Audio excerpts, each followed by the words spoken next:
Kampo ni Miss Catherine Bernardo, ganito ipinahiya ang mga issue ni Mr. OG Diaz. Ang lahat ng yan. But before that, if you haven't subscribed yet to my YouTube channel, please don't forget to like, share, and subscribe. At i-hit mo na rin ang notification bell for more showbiz updates.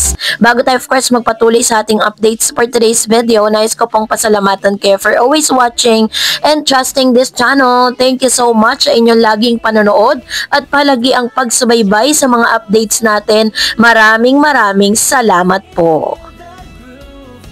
At ngayon, bago tayo dumako sa ating proper topic for today's video, ay namili tayo ng tinatawag nating comment of the day. Kasi baka dahil hindi na tayo nakikita muna ulit sa video, talagang pipili pa rin tayo, no? Sabi ni Flower Soon, sabi niya, basta mayaman ka na, kahit anong gusto mong gawin about business, kaya yan dahil may pera ka ng pangkapital sa negosyo. Good luck and happy nice day. Masaya ako na payaman ng payaman kayo dahil sa sobrang bait mo. Si Lord ang palaging naggabay sa'yo. Ang blessing palaging dumarating basta ikaw ay matulungin sa kapwa mo. Happy ako para kay Kat. Always God is good for you. Kahit more blessing po ang darating. Enjoy your life. Kahit maraming issues sa ngayon sa buhay, be strong. At least kampante ka sa ginawa mo, Kat, sa buhay mo ngayon. God bless you always. Ayan. So ito yung kanyang komento, no? Alam niyo po, nimbiro niya tahimik lang si Miss Catherine Bernardo. Never nakisawsaw sa mga issue yan. Pero talagang yung ginagawa niya, yun ang sumasagot dun sa mga issue. Hindi talaga nila kayang pabagsakin yan. So this time, eto na, no, dahil pagkatapos nga po ng mga sunod-sunod na blessing na ito, ay meron po mga nagkakalat na mga chismis, no, na si Catherine Bernardo, ito yung patunay, na si Catherine Bernardo hindi po galing sa taksambayan ng kanyang yaman. Nagkaroon na po ng grand opening sa bagong negosyo ni Catherine Bernardo sa San Juan, mga kagamitan ito sa bathroom. Ilan lang ito sa maraming negosyo ng aktres at may mga bubuksan pa. Ayon sa aming kaibigan na naroon sa grand opening, ay maganda raw ang aura ni Catherine. Hindi raw apektado ito sa mga nakaraang pagnenega sa kanya. Matatandaan na nabash ang aktres dahil lang sa hindi nakasama sa malawakang rally kontra korupsyon. Tinawag na play safe at walang makikisama umano ang mga kapwa-artista na dumalo sa rally ang aktres. Umabot pa sa puntong sinisisi ang rumored boyfriend nito na si Yorme na isang politiko kaya hindi raw nakisali si Kat.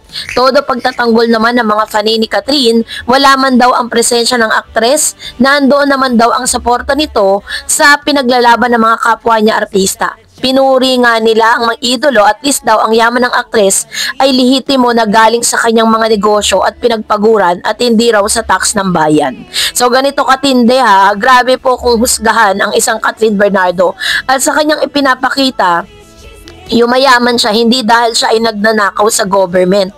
At hindi porket nachichismis siya na wala pa namang pag-amin patungkol dito, parang ini-incorporate nyo na agad na pinagtatanggol ni Catherine ng mga politician. Talagang mahilig mag-single out ang mga bashers, no? Pero kahit ano pong gawin ng mga bashers na yan, hindi nyo po mapapabagsak ang isang Catherine Bernardo dahil si Catherine po tumutulong ng tahimik, nagtatrabaho ng tahimik. Kapag pinagtrabaho mo, talagang magbibigay ng magandang resulta. And this time, ganyan po ang isang Catherine. That's the reason why that we are so blessed na si Catherine Bernardo ang isa sa mga actress na inaangaan nating lahat.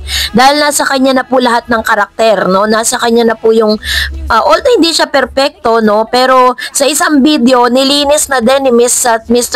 OG Diaz, binawi niya po yung chika na inilabas niya sa kanyang channel. Panoorin natin ito.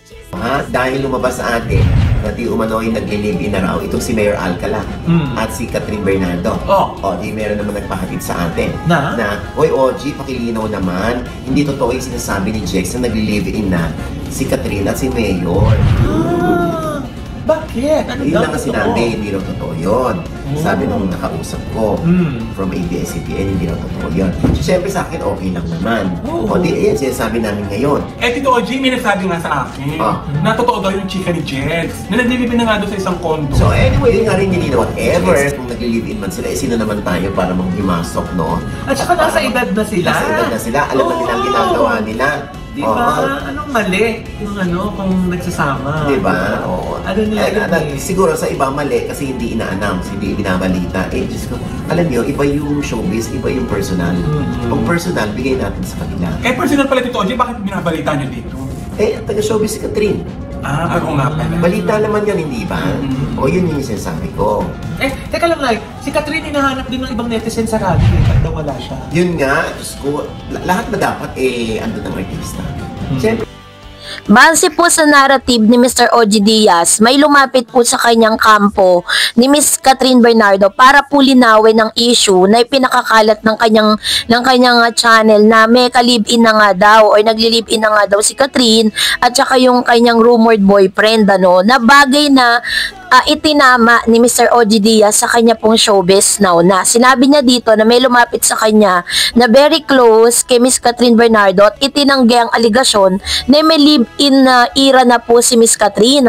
Sinasabi niya dito na parang sinabi nga na hindi po totoo na may ka-live-in na si Catherine, na talagang ganun na yung ginagawa niya ngayon, 'di ba? Kumbaga nilinis po ni OG Diaz. Yun naman po yung okay kay OG. Pag meron siyang sinabi, nung the last time naman na pinakawalan nila yung rumored na yun, isinabi niya na ano pa lang po yun, kumbaga is speculation pa lang, wala pa pong confirmation kasi wala naman talaga silang resibong mailabas. Although alam natin na si Miss Catherine Bernardo po ay lumipat na sa kanya pong mamahalin na condominium, pero it doesn't mean na may pinapatuloy na siyang lalaki doon. Kasi parang ang pangit kasi, alam nyo, sabi nga ni OG, hindi naman daw labag sa batas na magkaroon ka ng ka-live-in partner. Yes, oo, pero yan po ay labag sa kalooban ng Diyos. Kasi, syempre, mas maganda pa rin na bago po kayo mag-live-in, magpakasal muna kayo, 'di ba? So, yun yung aking stand ha. Hindi ko lang po alam kung ano po yung stand nyo patungkol dito. So, doon po nagkakaroon ng double na pagtingin. Tapos, isa rin sa mga nagpapasama dito kasi ang lahat ng tao at lahat ng mga fans si Catherine ay hindi po ganun ka parang nalilito tayo na gagawin ba ng isang Catherine Bernardo yan? Kung yung ang relationship niya na tumagal ng almost 11 years ay hindi po siya nagpagalaw at hindi po siya nagpabuntis, 'di ba? At kapag po dahil gusto ng kanyang ex-boyfriend na sila po ay magpakasal na, pero inuurong ni Miss Catherine Bernardo yung kanyang age, eto pa kaya nakakakilala pa lang niya di umano na at hindi pa nga umaamin sa publiko na talagang sila, kahit sabi mo na sinasabi na may mga sighting silang dalawa na wala namang makuwang ebidensya. 'Di ba? Ito pa kaya nakakakilala niya pa lang tapos magli-live-in agad. Kaya, nung lumabas po yan, kahit ako po ay myself, hindi po ako naniwala sa mga chika na yan, na magagawa ni Catherine Bernardo yan. At the same time, hindi rin papayag ang ina ni Catherine at ng tatay ni Catherine Bernardo na ang kanilang bunso. Kasi sa live-in po, ang talo dyan ang babae, 'di ba? Kasi, ikaw yung babae ka eh. Sa lalaki kasi walang mawawala kahit makapag-live-in yan ng ilang beses. Pero sa babae kasi, 'di ba, meron tayong iniingatan. Although, hindi na ganun ka big deal sa generasyon natin na virgin ka habang ikay kinakasal. No, hindi na ganun ka big deal sa generasyon natin. Pero sa katauhan kasi ni Catherine, she's not a perfect person. She's not hindi po siya masasabi na talagang perfecto. Pero sa culture kasi na kinalakihan ni Catherine, parang hindi lang tayo makapaniwala na may ganong klase. So at least iba tinama ni OG Diaz yung kanyang chika, 'di ba? So hanga tayo doon kay Mr. OG. Kaya naman yung live-in na era or live-in issue, debunk na po yan. Wala na pang katotohanan yan. So kayo po, anong inyong saloobin patungkol dito? Comment down below. And that's it for today. For more videos and updates, please don't forget to like and subscribe. And please don't forget to follow my Facebook page, Dar Eds TV. God bless everyone!